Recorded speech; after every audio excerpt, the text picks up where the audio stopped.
been quarantined lately? I got one for you. What if you weren't just quarantined, but quarantined for life? Imagine you're back in ancient times and you got leprosy. Guess what? You're quarantined for life. That means you're away from your family. You leave your home. You're going to basically be in a leper colony and you are quarantined for life. That's what that disease did. And so we might look at coronavirus and go, this is bad.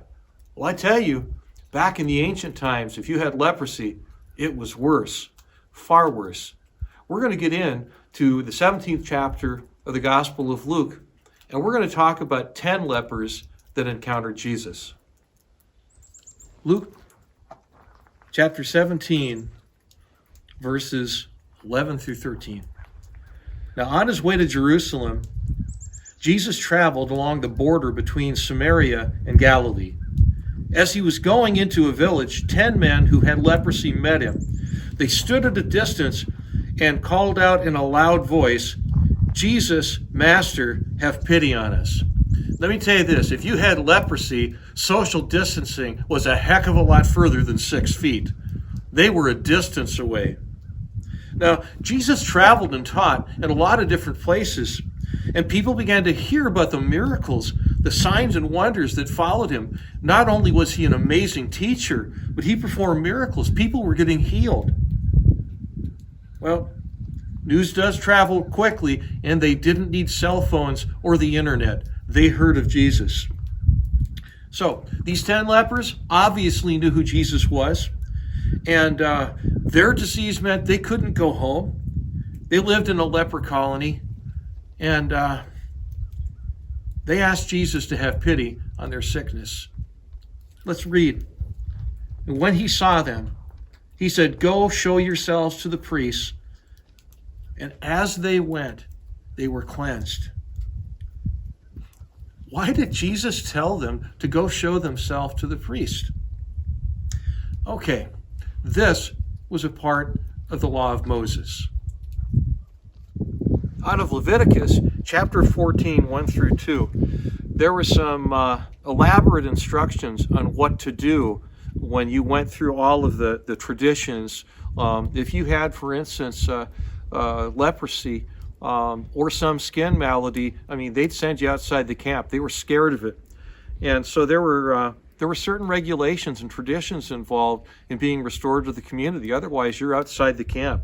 So Leviticus 14, 1 and 2 said this: "The Lord said to Moses, these are the regulations for any diseased person at the time of their ceremonial cleansing, when they are brought to the priest." And so the priest basically looked to see, oh, okay, those sores on your head are gone. Okay, well, here's what you have to do. We're first going to sacrifice these 2 turtle doves, and you're going to have to shave your whole body. Then you come back in 7 days. And they had all these instructions, And by the way, there is a verse of scripture that informs you that a person, is just forehead bald. If you have pattern baldness, you don't have leprosy. Some of you that are listening to this needed to hear that.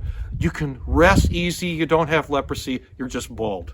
Okay, so now, note that the lepers, okay, they were being healed as they went. Are you seeing this? In other words, he just said, go see the priest. They were supposed to go, but you're not even supposed to show up. You're supposed to be healed before you go.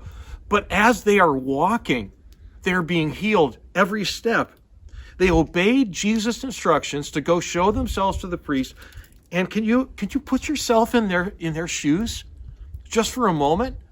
That you're walking along and you're looking and you're seeing each other and you're going, the sores in your face are gone.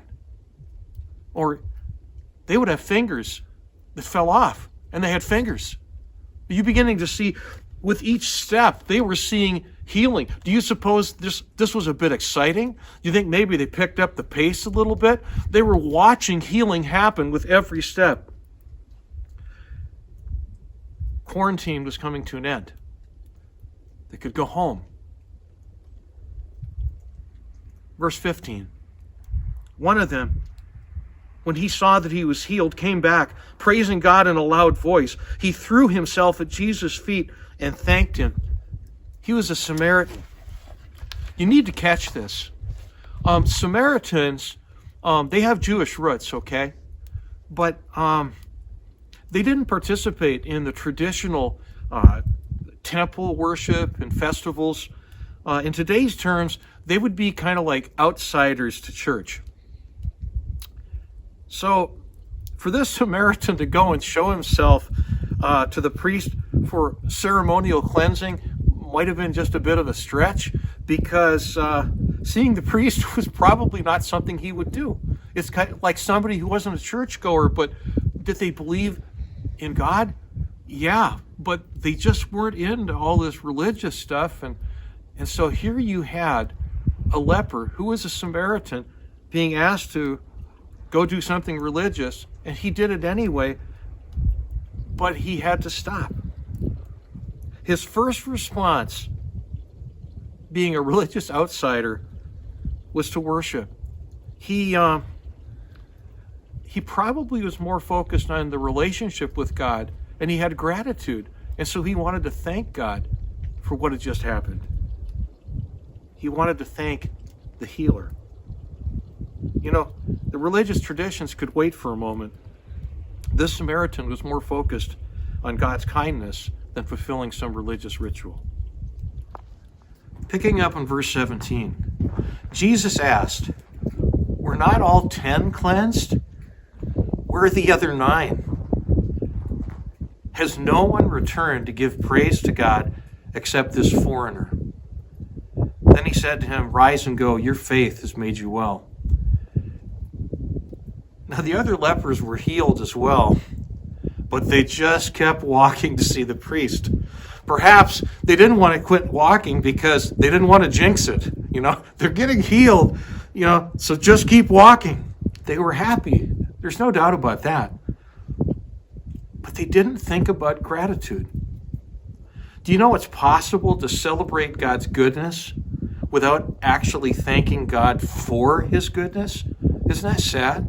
That we can experience God's goodness, and yet we don't do what this outsider did. The first thing he did is he worshiped. He was thankful to God, not just thankful for being healed. How is that possible? Well, by simply being focused on the gift instead of the giver. In November, we celebrate a uniquely American holiday called Thanksgiving. We can celebrate our material possessions, or we can celebrate a truly awesome God who blesses us. We can offer grateful worship of a Creator who loves outsiders and makes outsiders insiders.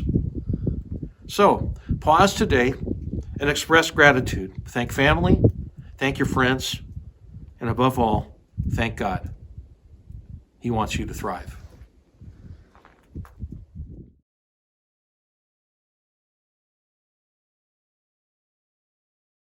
Based on this passage, how does God feel about our suffering? What separates the Samaritan leper from the rest of the lepers?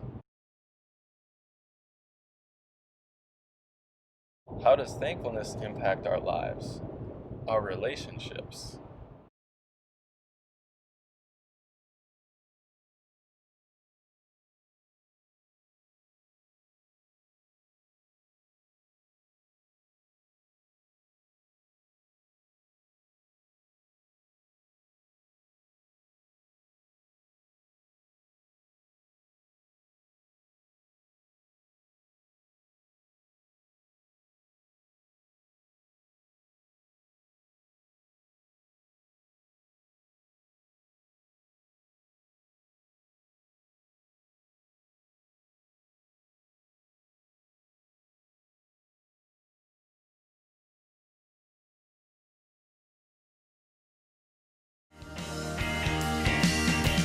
Thanks for watching.